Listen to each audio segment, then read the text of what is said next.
파워포인트.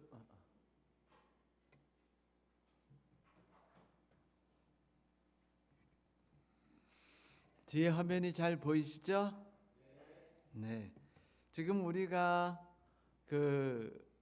수개월 동안 관계 중심 전도에 대해서 함께 생각하고 또 공부하고 있습니다. 지금 우리가 어느 정도 단계를 지나왔죠? 이제 1단계 바로잡기, 2단계 설문하기, 구도자 설문조사, 3단계 기도하기까지 우리가 공부했습니다. 오늘부터 우리는 다리 놓기에 대해서 공부할 예정입니다. 그런데 이 말씀을, 이 단계를 가만히 보다 보면은 이 영혼구원 혹은 전도라는 이 말 속에서 우리가 무언가 특이한 것을 발견할 수 있다는 것을 느끼게 될 겁니다. 그것은 어쩌면 이 모든 과정이 십계명을 지키는 과정과 유사하게 만들어져 있다는 것이죠. 이제 오늘 우리는 다리 놓기라는 구체적인 영혼 구원의 단계에 들어가기에 앞서서 영혼 구원이라는 위대한 사명을 하나님께서 우리에게 왜 주셨는지, 그 목적은 뭔지, 그리고 그 영혼 구원 사업이 우리에게 끼치는 영향은 어떤 것인지에 대해서 함께 생각해 보고자 합니다. 여러분, 예수 그리스도께서 모든 영혼을 구원하시기 위해서 처음부터 끝까지 모든 일을 다 이루어내셨죠. 그래서 우리는 예수 그리스도를 일컬어서 알파와 오메가라고 부릅니다. 알파와 오메가라는 것은 우리 모든 죄에 빠져서 죽을 수밖에 없게 된 모든 사람들이 하나님의 영광에 이르러 천국에 들어가서 온전한 관계를 다시 맺게 되는, 처음부터 끝까지 모든 관계를 하나님께서 다 주도하셨다는 이야기이며, 하나님께서 그 모든 과정 속에 직접 함께 하신다는 것을 말하는 것이죠. 그렇다면은 하나님께서 모든 구원 사업을 완성하셨고 승천하시면서 우리에게 전도의 사명을 주신 이유는 뭘까요? 그분이 다 하셨는데, 그분이 알파와 오메가신데 말입니다. 알파가 아니고 알파군요. 자, 마태복음 28장 20절에는 이와 같은 말씀이 있죠. 그러므로 너희는 가서 모든 민족을 제자로 삼아 아버지와 아들과 성령의 이름으로 침례를 주고 내가 너희에게 분부한 모든 것을 가르쳐 지키게 하라. 볼지어다 내가 세상 끝날까지 너희와 함께 있으리라. 마태복음 28장 20절에 있는 이 말씀을 새 말로 우리들이 부르는 이름이 있죠. 뭐라고 말하죠? 이 성경절을 대사명이라고 부릅니다. 모든 그리스도인이 예수 그리스도로부터 위임받은 대사명이 전도다라고 말하고 있어요. 그런데 흥미롭게도 성경에서는 예수께서 우리에게 이것이 대사명이라고 말씀하지는 않으셨어요. 그냥 사람들이 생각할 때 우리가 그리스도인이 되었으니까 전도를 해야 되지, 하나님께서 이걸 명령하셨고 그리고 하늘에 승천하시면서 주신 명령이니까 이것을 우리가 The Great Commission 혹은 대사명이라고 부르는 게 좋겠구나라고 생각한 것뿐입니다. 그런데 예수께서 우리에게 이 명령을 주신 것에는 우리가 생각하는 대사명, 의무보다도 더 큰 깊은 뜻을 가지고 있어요. 여러분들은 궁금하실 거예요. 아니, 왜 하나님께서는 우리에게 영혼을 구원하라고 명령하셨을까? 우리는 왜 그 관계 동심원 속에 있는 그 하나님과 밀접한 관계를 갖지 못하는 분들을 위해서 우리는 왜 그렇게 간절히 기도하고 있는가? 쉽게 말하면 우리는 왜 영혼 구원을 위해서 그렇게 기도하는가? 우리는 왜 영혼 구원을 위해서 사람들에게 다가가고 있는가? 왜 하나님께서는 직접 하시면 가장 완벽하게 하시며 가장 효과적으로 하실 전도를 우리에게 위탁하셨을까? 궁금하지 않으세요? 그분이 하면 더 잘하시지 않습니까?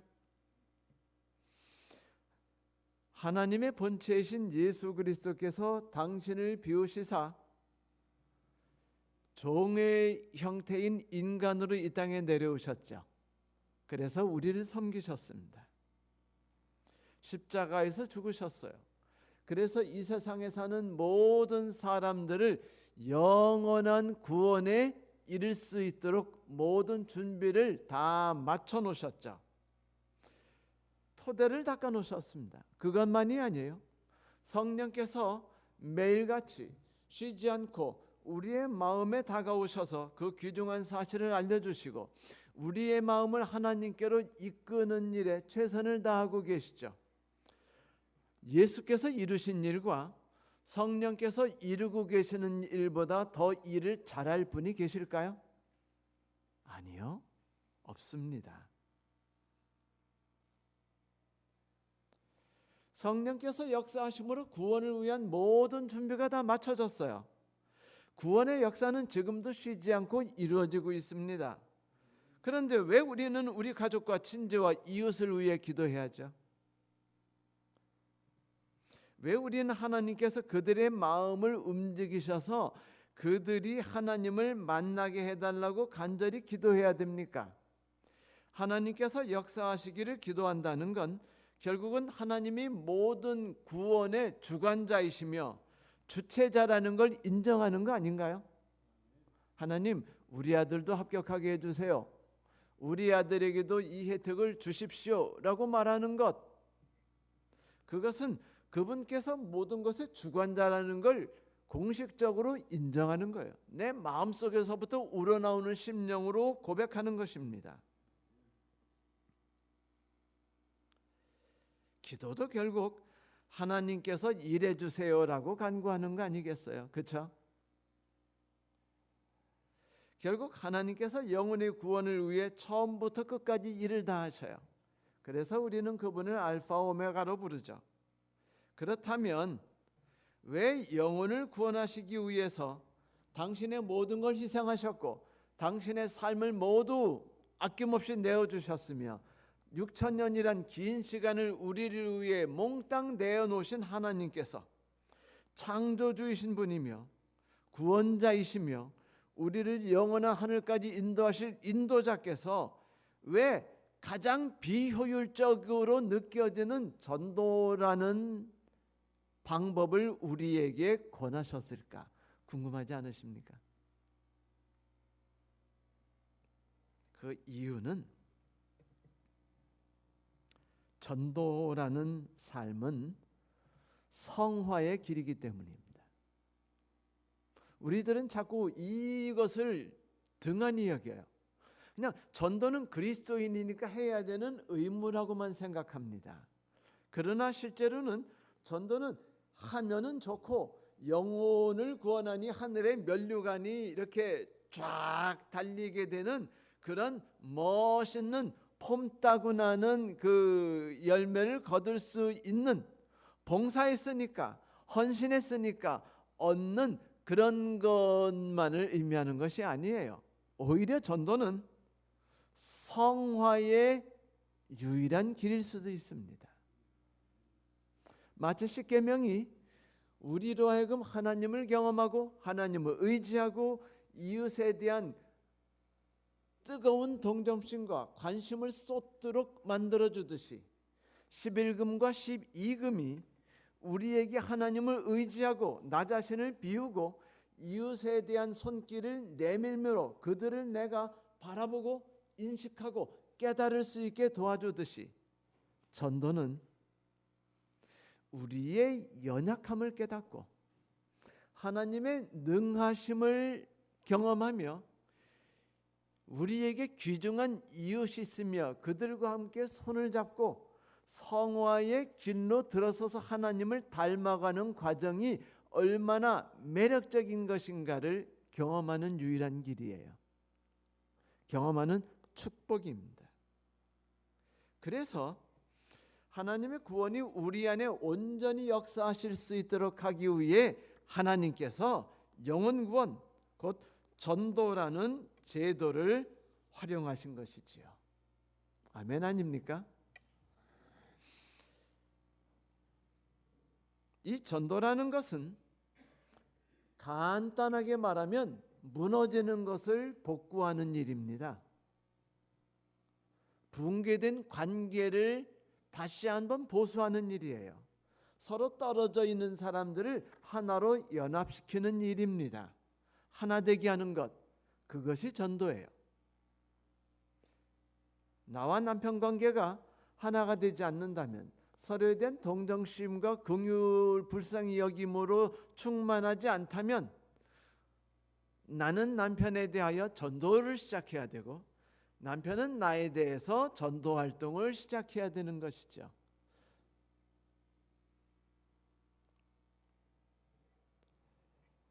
다시 말해서 지금 하나님께서는 전도라는 놀라운 방법을 통해서 우리를 복구시키고 계시는 겁니다. 우리를 회복시키고 계시는 거예요. 자, 우리는 지금까지 수개월 동안 하나님과의 무너진 관계를 복구하는 법에 대해서 공부했었죠. 그리고 실제 그것에 대해서 연습했었습니다. 그런데 하나님과의 무너진 관계를 복구하는 데 있어서 빼놓을 수 없는 과정이 하나 있어요. 필수 과정. 하나님과 나와의 관계가 온전히 연결되도록 하기 위해서 꼭 필요한 재료가 있는데 그게 뭔지 아세요? 그것이 바로 이웃 관계 동심원 속에 있는 이웃들에게 손을 내밀고 그들에게 가까이 가며 그들과 나 사이에 무너진 다리를 복구하고 그들에게 접근해 나가는 것이에요.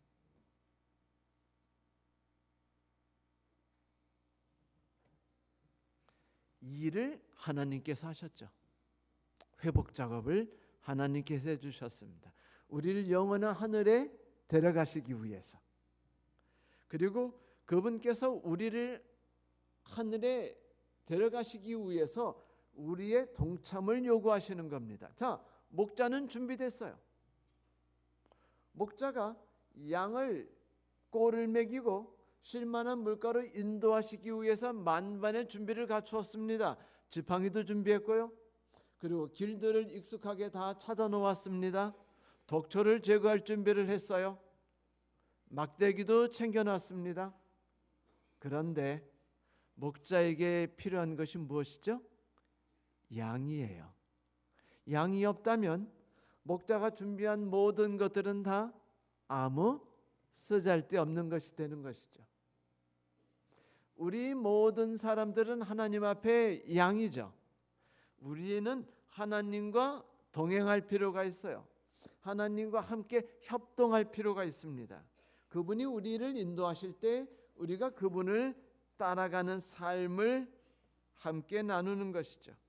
이것이 우리는 이 과정을 통해서 복구 작업을 하는 것입니다. 그래요. 전도를 통해서 우리는 하나님을 더 배우게 됩니다. 자세한 내용은 좀 이따 말씀드릴게요. 전도를 통해서 우리는 하나님과 더욱더 가까이 하게 돼요.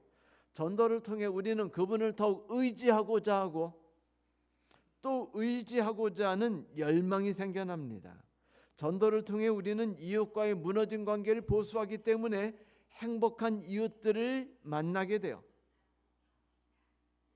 자, 우리가 지금까지 배운 바와 같이 매일 정해진 구도자를 위해 간절한 마음으로 우리가 기도하는 법을 지난 수개월 동안 몇 주 동안 공부했죠. 우리가 기도에 대해서 몇 주 동안 함께 말씀을 나눈지 기억나십니까? 네? 5주 동안 우리가 오직 기도에 관해서만 말씀을 함께 나누었어요.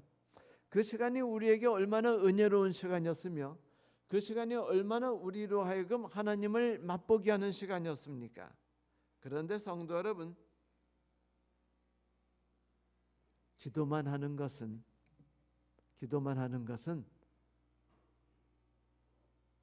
이렇게 말하는 것 같아요. 아들아, 점심 먹었니? 맛있게 먹어라. 말만 세리하는 겁니다. 근데 뭐는 안 해요? 밥은 안 만들어 드리는 겁니다.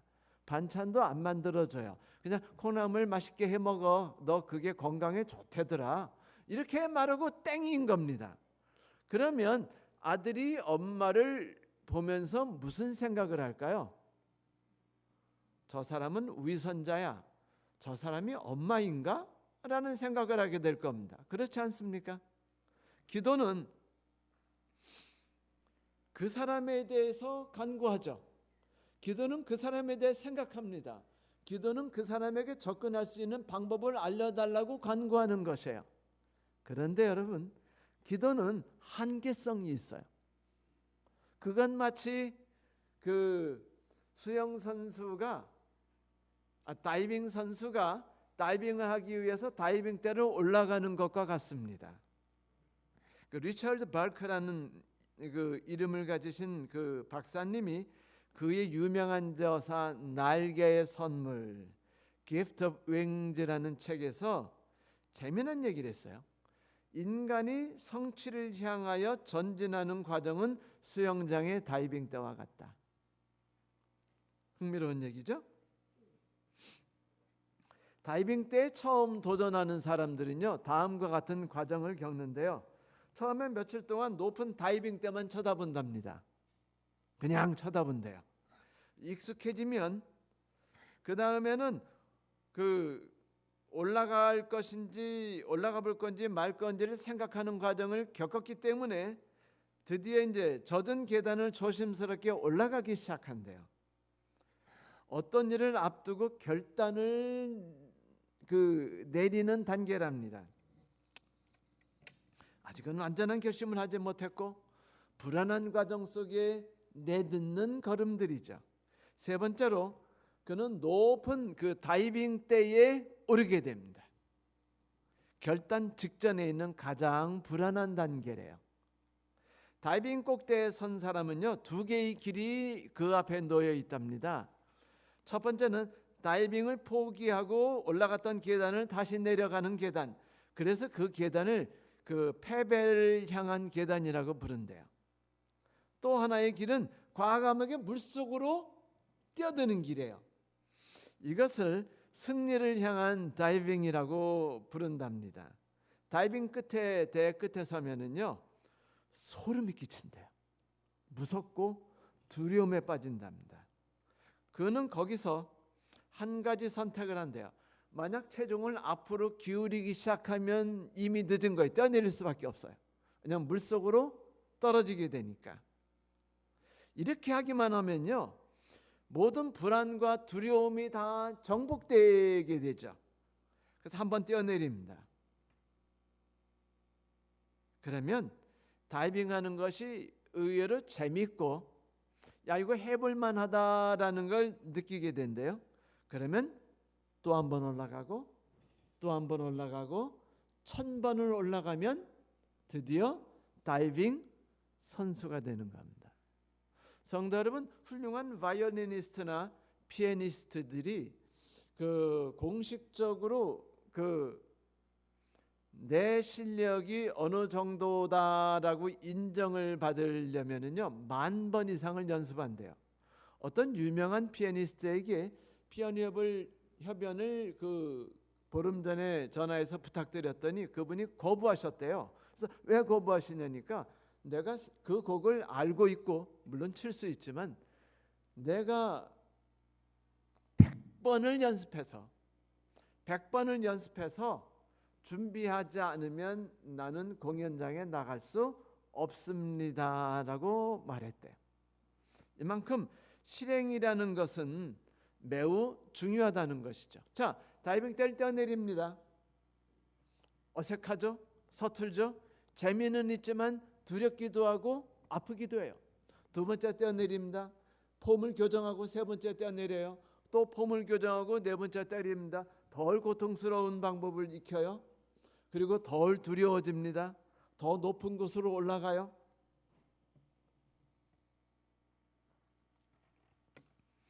이것이 기도와 전도를 위해서 우리의 관계 중 동심원에 있는 누군가에게 접근하는 것에 무언가 하는 걸 말해주는 겁니다. 다이빙 때 꼭대기까지 올라간 것은 기도예요. 반면에 뛰어내리는 것은 별개의 것입니다. 그것은 뭘까요? 누군가를 위해 나서는 행위입니다. 만약 우리가 누군가를 향해서 나서지 않는다면 다이빙 때에 올라갔을 뿐이기 때문에 그는 어떤 사람으로 끝나는 거예요? 패배의 계단을 걷는 사람이라고 이름을 받을 수밖에 없는 슬픔에 빠지게 된다는 겁니다. 우리가 누군가 영혼을 위해 기도하기만 한다면 아름다운 일이에요. 왜냐하면 어디까지 걸어 올라갔으니까. 다이빙 때 끝까지 올라갔으니까요. 그 자체로 아름답습니다. 하지만 뛰어내리지 않는다면 그것은 아무런 의미가 없는 허무한 행위가 될 뿐이죠.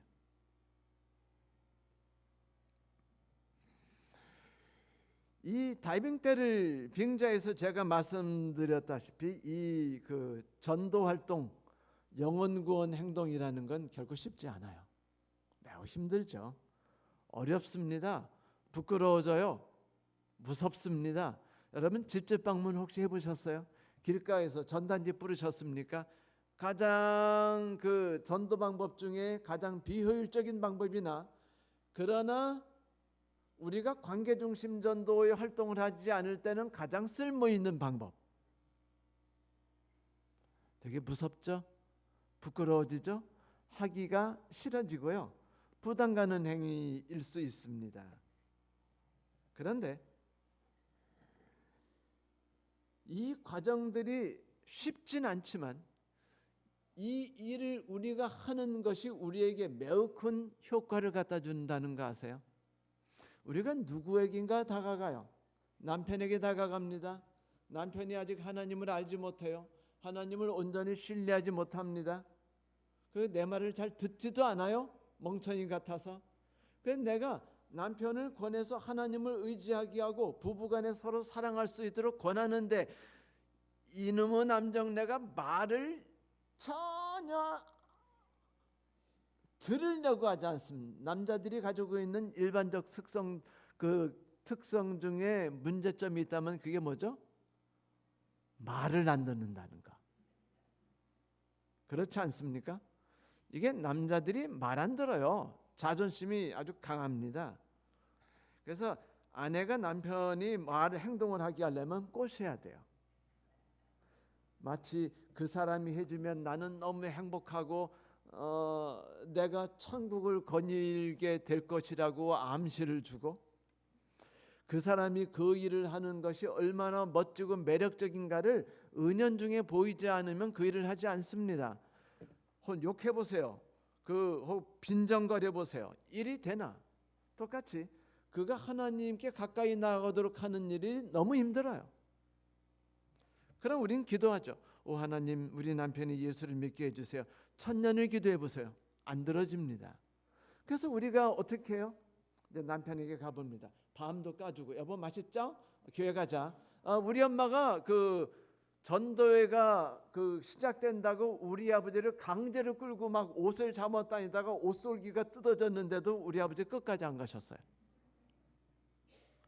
그런 방법으로 하나님께 기도해서 오 하나님 우리 남편 교회 가게 해주세요라고 말한 다음에 잡아 끌려는 행동 자체는요 가장 비그리스도인적인 행동이고 그거는 전혀 비성서적인 행동이에요.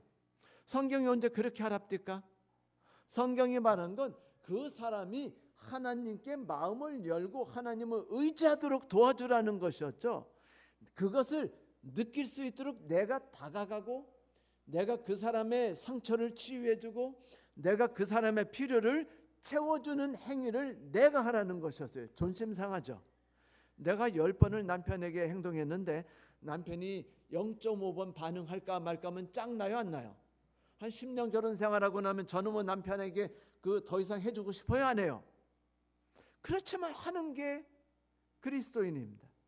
왜? 그리스도인은 종이고 섬기는 자이니까. 물론 피차간에 복종을 했지만 저놈은 남편이 복종하지 않으면 그렇다고 나도 복종하지 말까요? 그건 아니지 않습니까? 그런데 일을 하는 데 있어서 아무리 다가가려고 하고 아무리 기도하고 하나님께 울며 매달려도 이놈의 남편이 말을 듣지 않아요. 하나님께 나오지 않습니다. 그럼 난 답답해요. 속상합니다. 울고 싶어요. 내 무능력감을 느낍니다. 그럼 어떻게 해요? 하나님께 더 간절히 울며 기도합니다. 하나님 도와주세요. 그 사람에게 기회를 주시고 그 사람이 하나님을 만날 수 있게 도와주세요. 기도합니다. 그리고 또 접근해요. 안 돼요. 하나님 나에게 방법을 알려주세요. 어떻게 하면 그 사람께 내가 다리를 놓고 접근할 수 있겠습니까? 무슨 방법이 좋을까요? 알려주세요. 그리고 끝없이 접근하려고 노력하는 겁니다. 그럼 남편이 이러겠죠. 이놈의 옆에 내가 요즘에 갑자기 미쳤나? 왜 요즘에 갑자기 이렇게 자꾸 나한테 안 하던 짓을 하려고 하지? 라는 긴장감을 느끼기 시작할 수도 있습니다. 그런데 그때 우리는요 절망감을 느끼고 무기력감을 느끼면서 하나님께 매달리기 시작합니다. 이것이 십계명의 첫 번째 부분을 우리가 실행하는 거예요. 하나님 난 무력합니다. 하나님 나는 무기력합니다. 나는 할 수 없습니다.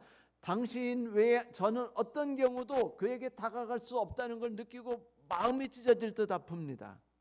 주여 도와주시옵소서. 그리고 또 접근합니다. 그러다 보면 저놈의 왼수가 아니고 뭐 어떻게 돼요? 불쌍한 왼수가 돼요. 옛날에는 그냥 미운 왼수였고 대화하기 싫은 왼수였는데 이제 불쌍한 왼수가 되기 시작합니다. 마음이 아파요. 저 사람이 상처를 받은 것도 무슨 이유가 있다는 느낌이 들고 내가 그거를 감싸 안아주고 싶은 생각이 들고 그렇게 조금씩 활동하기 시작하면은 문이 열리기 시작해요. 다리가 만들어집니다. 내가 접근할 수 있어요. 이것이 십계명의 두 번째 부분을 실행하게 되는 겁니다. 이렇게 해서 우리는 하나님 앞에 무기력감을 호소하고 하나님께 전적으로 매달리게 되며 이웃에게 점점 가까이 나가게 돼. 이게 전도입니다. 우리는 이 전도 과정을 통해서 하나님을 맛보고 드디어 왼수가 내가 가장 사랑하고 아끼는 사람이 되도록 만들 수 있는 거죠. 여러분 가만히 주변을 돌아보세요. 어디 사랑받을 가치가 있는 사람이 우리 주변에 보이든가요? 안 보이든가요? 안 보입니다.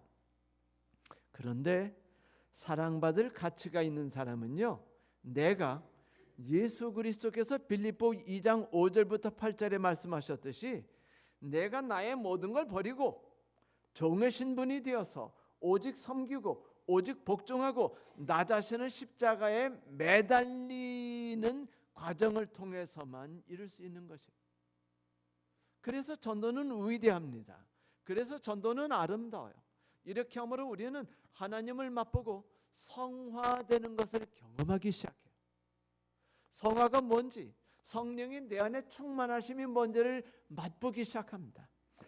내 마음이 녹아내리기 시작해요. 내 마음이 여유가 생기기 시작합니다. 그래서 저는요, 전도 세상에서 가장 쉬워요라는 그런 책자는요 결코 나오지 않기를 바라요. 왜냐하면 전도가 가장 쉽다면 성화는 불가능해지기 때문입니다. 아파서 울 수 없고 무기력하고 고통스럽기 때문에 하나님께 매달릴 수 없기 때문이에요. 하나님께 더욱더 매달리면서 접근할 수 없기 때문입니다. 여러분 시편 저자 중에 한 사람은 이 효과에 대해서 이렇게 말했어요. 하나님이여 주께서 우리를 시험하시되 우리를 단련하시기를 은을 단련하심과 같이 하였나이다. 단련되길 원하시나요? 은처럼 정련되기를 바라시나요? 금처럼 귀한 존재가 되길 바라시나요? 영혼구원 사업에 뛰어드십시오. 사업이라고 말하지 맙시다. 영혼구원 축복의 활동에 들어가십시오. 기도하시고 관계를 열려고 노력하시고 또 기도하시고 마음 아프다는 것이 무엇인지를 느끼기 시작해 보시고 그리고 손을 내밀어 보시고 부족함을 느끼고 또 기도하고 내 마음에 불쌍한 마음이 생길 때까지 또 기도하고 또 접근하고 어렵지만 우리가 도전하고 또 도전할 때 막힌 것들이 뚫려버려요. 길이 트입니다. 그리고 우리가 하나님이 우리 안에서 역사하시고 성령이 계시며 역사하시다는 걸 우리가 경험하기 시작하죠. 이거는 어려운 일과 고통과 시련과 환난이라는 과정을 통해서 만들어져요. 그래서 그 전도가 그렇게도 안 되고요. 이놈의 남편이 그토록 하나님 안 믿으려고 애쓰는 이유도 그것 때문이에요. 우리 아들과 조카들과 손녀들이 그렇게 하나님을 안 믿는 이유도 그것 때문입니다. 나보고 좀 더 매달리고 좀 더 애쓰고 좀 더 뛰어내리고 좀 더 기도하고 좀 더 울 수 있도록 하기 위해서. 그래서 로마서 1장 1절부터 4절에 이런 말이 있죠. 그러므로 우리가 믿음으로 의롭다 하심을 받았은즉 그러므로 주 예수 그리스도로 말미암아 하나님과 화평을 누리자. 또한 그로 말미암아 우리가 믿음으로 서 있는 이 은혜에게 들어감을 얻었으며 하나님의 영광을 바라고 즐거워하느니라. 다만 이뿐 아니라 우리가 환난 중에도 즐거워하나니 이는 환난은 인내를, 인내는 연단을, 연단은 소망을 만들어내는 줄을 우리가 알미로다. 이게 전도입니다. 환난이에요. 곤고입니다. 시련입니다. 잠언에 이런 말씀이 있어요. 도가니는 은을, 풀무는 금을 연단하거니와 여호와는 마음을 연단하시느니라. 그래요. 하나님께서 우리를 연단하길 바라셨습니다. 하나님이 우리를 귀한 진주로 만들길 바라셨어요. 하나님을 우리를 순결한 정금으로 만들기 바라셨어요. 그래서 하늘에 갖다 놓으려고 하늘 입구에 들어가는 진주문을 보세요. 그렇게 만들어진 우리가 하나님의 희생 속에 만들어졌다는 걸 보면서 우리는 천국문을 들어갑니다. 하늘 들어가는 길이 정금이에요. 우리가 정금으로 거기 깔려서 모두를 기쁘게 만들어줍니다.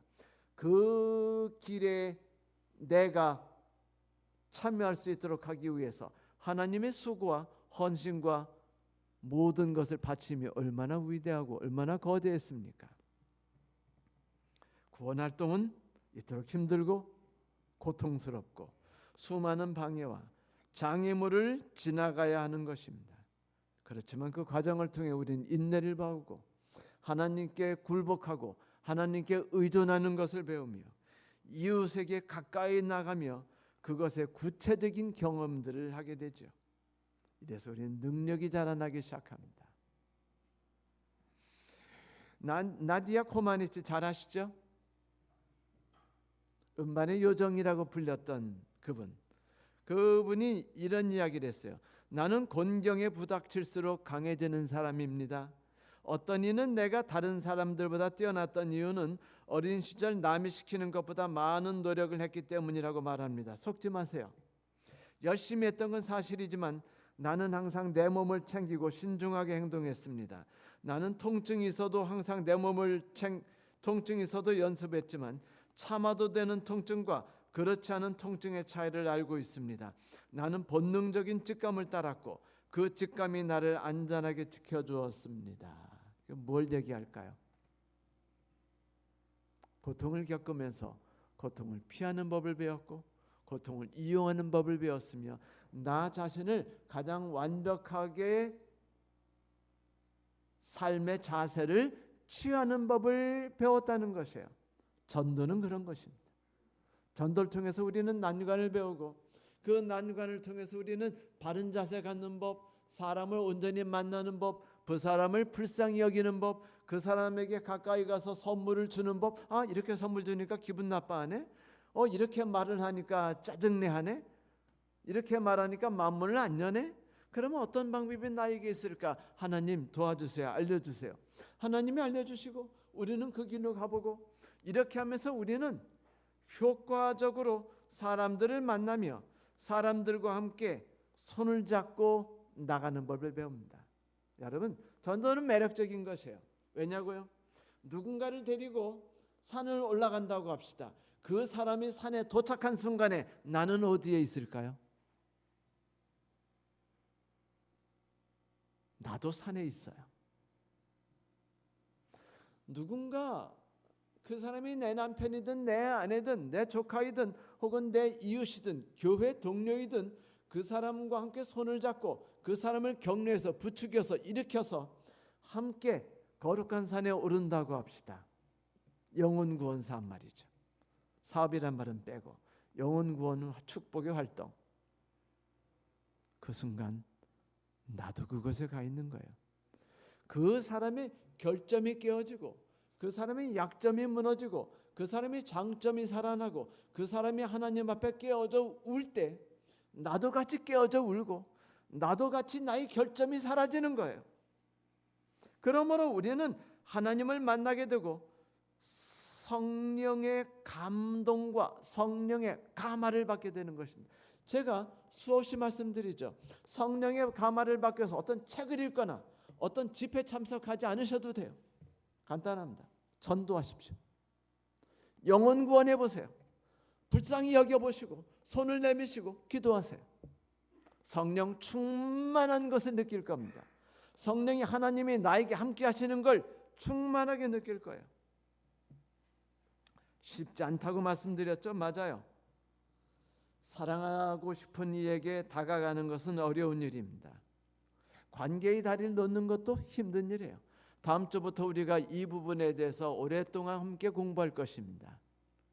그런데 성도 여러분, 기쁠 때나 힘들 때나 관심을 표현할 수도 있고 공동의 관심사나 취미를 통해 우리가 다리를 놓고 다양한 일을 하지만 한 가지 분명한 사실을 제가 말씀드리겠습니다. 그 다리 놓기는 어떤 경우에도 헛된 낭비된 시간이 아닙니다.